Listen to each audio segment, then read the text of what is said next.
আপনি কি দীর্ঘদিন বাঁচতে ও ফিট থাকতে চান? আজ আমরা জানব কিভাবে বয়স বাড়ার সাথে সাথে অসুখ এড়ানো যায় এবং কোন ফল ও খাবার আপনাকে সাহায্য করবে। দেখুন, দীর্ঘদিন বাঁচতে হলে আপনাকে কিছু নিয়ম তো অবশ্যই মেনে চলতে হবে। তার মধ্যে খাবার, শরীরচর্চা অন্যতম। আবার বয়স বাড়ার সঙ্গে সঙ্গে কিছু অসুখ অটোমেটিক চলে আসে।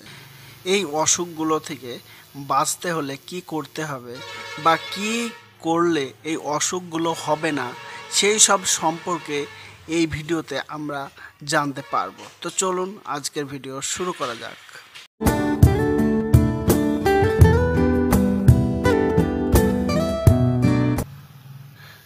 বয়স বাড়ার সাথে সাথে যেসব অসুখ দেখা যায়, হৃদরোগ, উচ্চ রক্তচাপ বা কোলেস্ট্রল, ডায়াবেটিক্স, রক্তে শর্করার মাত্রা বেড়ে যাওয়া, হাড়ের সমস্যা, অস্টিওপোরোসিস, জয়েন্টে ব্যথা, মানসিক সমস্যা, বিষণ্ণতা, উদ্বেগ, স্মৃতিশক্তি হ্রাস, দৃষ্টি ও শ্রবণের সমস্যা, চোখের ছানি, কানের সমস্যা, বিভিন্ন রকমের অসুখ বয়স বাড়ার সঙ্গে সঙ্গে চলে আসে। এই সমস্ত অসুখগুলো বয়স বাড়ার সঙ্গে সঙ্গেই চলে আসে। তবে যদি এই অসুখগুলো থেকে আমরা বাঁচতে পারি, তবে দীর্ঘদিন বাঁচতে পারবো এবং ফিট থাকতে পারবো।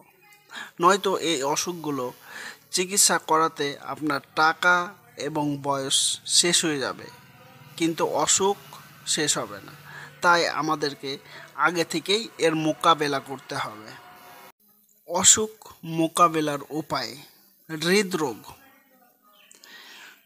হৃদরোগ থেকে বাঁচতে হলে কম লবণযুক্ত খাবার খেতে হবে। উচ্চ রক্তচাপ হৃদরোগের বড় কারণ। লবণ কম খেলে রক্তচাপ নিয়ন্ত্রণে থাকে, ফলে হৃদরোগটা এড়ানো যায়। টাটকা ফল, সবজি এবং ঘরে রান্না করা খাবার, যেমন লবণ কম দেওয়া হয় সেই সমস্ত খাবার খেতে হবে। কম লবণ হলে রক্তনালীতে চাপ কমে, হৃৎপিণ্ডের কাজ সহজ হয়। প্রক্রিয়াজাত খাবার যেমন চিপস বা দোকানের যে কোনো প্রস্তুত করা খাবার এড়িয়ে চলতে হবে। মশলা হিসাবে লেবু, ধনিয়া এবং হলুদ ব্যবহার করুন। ওমেগা-3 সমৃদ্ধ খাবার, সামুদ্রিক মাছ যেমন ইলিশ, স্যামন, সার্ডিন এবং আখরোট ওমেগা-3 ফ্যাটি অ্যাসিড থাকে। ওমেগা-3 খারাপ কোলেস্ট্রল যেমন এলডিএল কমায় এবং রক্তনালী পরিষ্কার রাখে, যা হার্ট অ্যাটাকের ঝুঁকি কমায়। সপ্তাহে 2 থেকে 3 দিন মাছ খান। নিরামিষ হলে আখরোট, ফ্ল্যাক্সিড, যেটাকে তিসি বা গ্রামের ভাষায় বলা হয় মোশনে বলে। তো অনেক জায়গায় অনেক নাম আছে, ভালো ভাষায় তিসি বা ইংলিশে ফ্ল্যাক্সিড সার্চ করে দেখতে পারেন, অথবা চিয়া সিড খেতে পারেন, কারণ এইগুলোনে আছে ওমেগা-3 ফ্যাটি অ্যাসিড। তো ওমেগা-3 ফ্যাটি অ্যাসিডের আমরা উপকারিতা বললাম, যে হার্ট ভালো থাকে। আর কোন কোন খাবার থেকে পাওয়া যায় সেটাও বললাম। নিয়মিত ব্যায়াম, প্রতিদিন 30 মিনিট দ্রুত হাঁটা বা দৌড়াতে পারেন। ব্যায়াম রক্ত সঞ্চালন বাড়ায়, হৃৎপিণ্ড শক্তিশালী করে এবং ওজন নিয়ন্ত্রণে রাখে। শুরুতে হালকা হাঁটা বা যোগ দিয়ে শুরু করতে পারেন এবং ধীরে ধীরে সেটা তীব্রতা বাড়াতে পারেন। এবার আমরা জানব ডায়াবেটিস ও সুগার কিভাবে মোকাবেলা করতে হবে। কম শর্করাযুক্ত খাবার খেতে হবে, যেমন সাদা চাল, ময়দা, চিনি, এইগুলো এড়িয়ে চলতে হবে। এর বদলে বাদামি চাল, বাদামি আটা, ওটস বা কুইনোয়া খান। কম গ্লাইসেমিক ইন্ডেক্স জিআই খাবার রক্তে শর্করার মাত্রা ধীরে ধীরে বাড়ায়, যা ডায়াবেটিস নিয়ন্ত্রণে রাখে।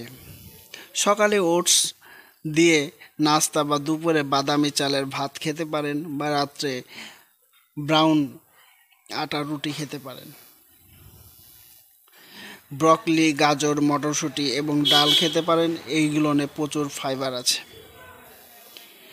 ফাইবার হজম ধীরে ধীরে করে, রক্তে শর্করার মাত্রা হঠাৎ বৃদ্ধি রোধ করে।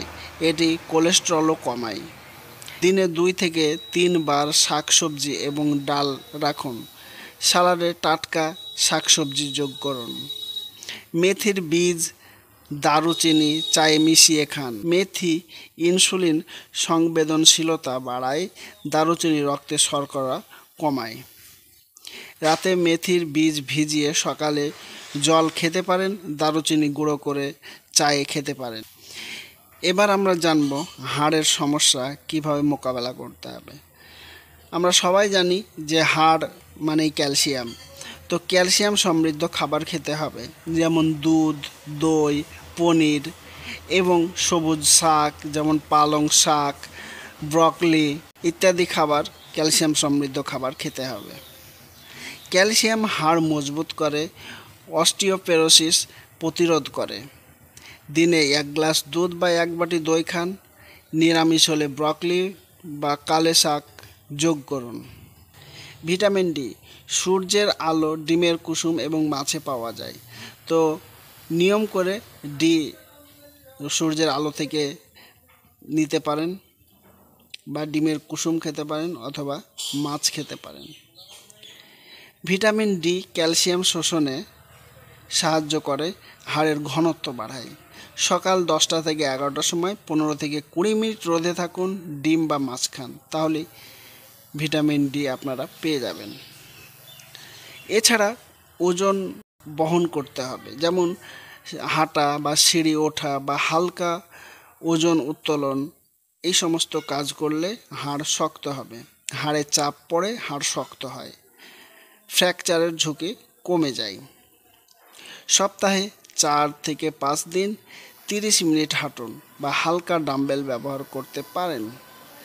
এবার আমরা জানব মানসিক স্বাস্থ্য কিভাবে ভালো রাখা যায় বয়স বাড়ার সাথে সাথে। সামাজিক মেলামেশা, যেমন পরিবার, বন্ধুদের সাথে সময় কাটানো সামাজিক যোগাযোগে বিষণ্ণতা কমায়, মস্তিষ্ক সক্রিয় রাখে। সপ্তাহে 1 বার বন্ধুদের সাথে দেখা করুন অথবা ফোনে কথা বলুন। ধ্যান অথবা যোগা করতে পারেন। প্রতিদিন 10 থেকে 15 মিনিট ধ্যান বা প্রাণায়াম করতে পারেন। মানসিক চাপ কমায় এতে এবং মনোযোগ বাড়ায় এবং ঘুমের মান ভালো করে।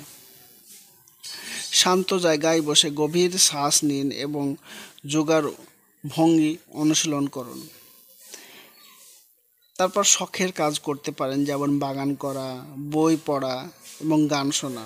এতেও মস্তিষ্ক ভালো থাকে। মস্তিষ্কে ডোপামিন নিঃসরণ হয়, যা মেজাজ ভালো রাখে। দিনে 30 মিনিট নিজের পছন্দের কাজ করলে মস্তিষ্কে ডোপামিন নিঃসরণ হতে পারে এবং মস্তিষ্ক ভালো থাকতে পারে। দৃষ্টি ও শ্রবণ শক্তি ভালো রাখার উপায়। নিয়মিত চেক আপ করতে হবে। প্রতি 1 থেকে 2 বছর অন্তর কান এবং চোখের পরীক্ষা করতে হবে। এতে ছানি বা শ্রবণ শক্তির হ্রাসের প্রাথমিক লক্ষণ ধরা পড়ে এবং চিকিৎসা সহজ হয়। চক্ষু বিশেষজ্ঞ বা ইএনটি ডাক্তারের কাছে যান। চক্ষু এবং কান পরীক্ষা করান নিয়মিত। ভিটামিন এ সমৃদ্ধ খাবার খান, যেমন গাজর, মিষ্টি আলু, সবুজ শাক, এইগুলোতে ভিটামিন এ পেয়ে যাবেন। ভিটামিন এ চোখের রেটিনা সুস্থ রাখে, রাতকানা রোগ প্রতিরোধ করে। সালাডে গাজর বা সবুজ শাক যোগ করুন। উচ্চ শব্দ বা ইয়ারফোন অতিরিক্ত ব্যবহার কমান। উচ্চ আওয়াজযুক্ত স্থানে বেশিক্ষণ থাকবেন না বা ইয়ারফোন লাগিয়ে ঘন্টার পর ঘন্টা গান শুনবেন না। যদিও ইয়ারফোন লাগান, সাউন্ড খুবই কম রাখবেন। আমরা এতক্ষণ জানলাম বয়স বাড়ার সঙ্গে সঙ্গে যে অসুখগুলো হয় সেইগুলো থেকে বাঁচার উপায়। এবার বয়স বাড়ার সঙ্গে সঙ্গে কোন ফল এবং খাবারের দিকে জোর দেওয়া উচিত সেই সম্পর্কে জানব। ফল শরীরের জন্য পুষ্টিকর এবং বয়স বাড়ার সাথে রোগ প্রতিরোধে সাহায্য করে। আপেলে ফাইবার থাকে, যা কোলেস্টেরল কমায়, হৃদরোগের ঝুঁকি কমায়। এতে অ্যান্টিঅক্সিডেন্ট থাকে, যা কোষের ক্ষতি রোধ করে। ফাইবার হজম ধীরে করে, রক্তে শর্করা নিয়ন্ত্রণে রাখে, অ্যান্টিঅক্সিডেন্ট প্রদাহ কমায়। দিনে 1টি আপেল খান খোসাসহ। খোসাসহ আপেল খেলে বেশি ফাইবার পাবেন। সকালে নাস্তায় বা সন্ধ্যায় স্ন্যাক হিসাবে খেতে পারেন। 2. স্ট্রবেরি বা ব্লুবেরি। বেরিতে অ্যান্থোসায়ানিন নামক অ্যান্টিঅক্সিডেন্ট থাকে যা মস্তিষ্কের কোষ রক্ষা করে এবং স্মৃতিশক্তি বাড়ায়। এটি বয়সজনিত মস্তিষ্কের সমস্যা কমায়। অ্যান্টিঅক্সিডেন্ট ফ্রি র্যাডিক্যালের ক্ষতি কমায়, মস্তিষ্কে রক্ত সঞ্চালন বাড়ায়। সপ্তাহে 2 থেকে 3 বার এক মুঠো বেরি খান, দইয়ের সাথে বা সরাসরিও খেতে পারেন। 3. কমলা। কমলায় ভিটামিন সি থাকে যা রোগ প্রতিরোধ ক্ষমতা বাড়ায় এবং ত্বকের বয়স ধরে রাখে। এতে ফাইবারও থাকে যা হজমে সাহায্য করে। ভিটামিন সি কোলাজেন উৎপাদন বাড়ায় যা ত্বক ও জয়েন্ট সুস্থ রাখে। দিনে 1 থেকে 2টি কমলা খান, সকালে রস বানিয়ে বা সরাসরি খেতে পারেন। আম। আমে ভিটামিন এ, সি এবং ই থাকে যা চোখ, ত্বক এবং রোগ প্রতিরোধ ক্ষমতার জন্য ভালো। এতে ফাইবার থাকে যা হজমে সাহায্য করে। ভিটামিন এ চোখের দৃষ্টিশক্তি বজায় রাখে। ভিটামিন সি সংক্রমণ থেকে রক্ষা করে। আমের মৌসুমে দিনে 1টি আম খান, সালাডে যোগ করতে পারেন। 4. পেঁপেতে প্যাপেন এনজাইম থাকে যা হজমে সাহায্য করে। এতে ভিটামিন সি এবং অ্যান্টিঅক্সিডেন্ট থাকে যা ত্বক ও হৃদয়ের জন্য ভালো। প্যাপেন প্রোটিন ভাঙতে সাহায্য করে, হজম সহজ করে, অ্যান্টিঅক্সিডেন্ট প্রদাহ কমায়। দিনে 1 বাটি পেঁপে খান, বিশেষ করে সকালে ও দুপুরে। ডালিম। ডালিমে পলিফেনল অ্যান্টিঅক্সিডেন্ট থাকে যা হৃদরোগ এবং ক্যান্সারের ঝুঁকি কমায়। এটি রক্তচাপ নিয়ন্ত্রণে সাহায্য করে। পলিফেনল রক্তনালী পরিষ্কার রাখে এবং প্রদাহ কমায়। দিনে 1 গ্লাস ডালিমের রস বা 1 মুঠো দানা খেতে পারেন। রস বানালে চিনি যোগ করবেন না। এছাড়া আপনি কলা খেতে পারেন। কলায় পটাশিয়াম সমৃদ্ধ যা রক্তচাপ নিয়ন্ত্রণ এবং পেশির ক্র্যাম্প কমায়। সকালে 1টি কলা নাস্তায় খান। আনারসে ব্রোমেলাইন এনজাইম থাকে যা প্রদাহ কমায় এবং হজমে সাহায্য করে। দুপুরে 1 বাটি আনারস খান। আমড়া ভিটামিন সি সমৃদ্ধ, রোগ প্রতিরোধ ক্ষমতা বাড়ায়। স্ন্যাক হিসাবে কাঁচা আমড়া অথবা আমড়ার শরবত খান। তো এই ভিডিওতে আলোচনা করা হলো কি কি অসুখ বৃদ্ধকালে আসে, সেই অসুখগুলো আগে মোকাবেলা করতে হবে এবং কি কি ফল খেলে আপনি সহজে বৃদ্ধ হবেন না এবং শরীর ফিট থাকবে, সেই সম্পর্কে আলোচনা করা হলো। তো বন্ধুরা, এই ছিল আজকের ভিডিও কেমন লেগেছে অবশ্যই কমেন্টে জানাবেন। আর এই ভিডিওটি আপনার পরিবার এবং বন্ধুদের শেয়ার করুন। ভিডিওটি ভালো লাগলে একটি লাইক দেবেন। দেখা হচ্ছে আরও একটি নতুন ভিডিওতে। ভালো থাকবেন।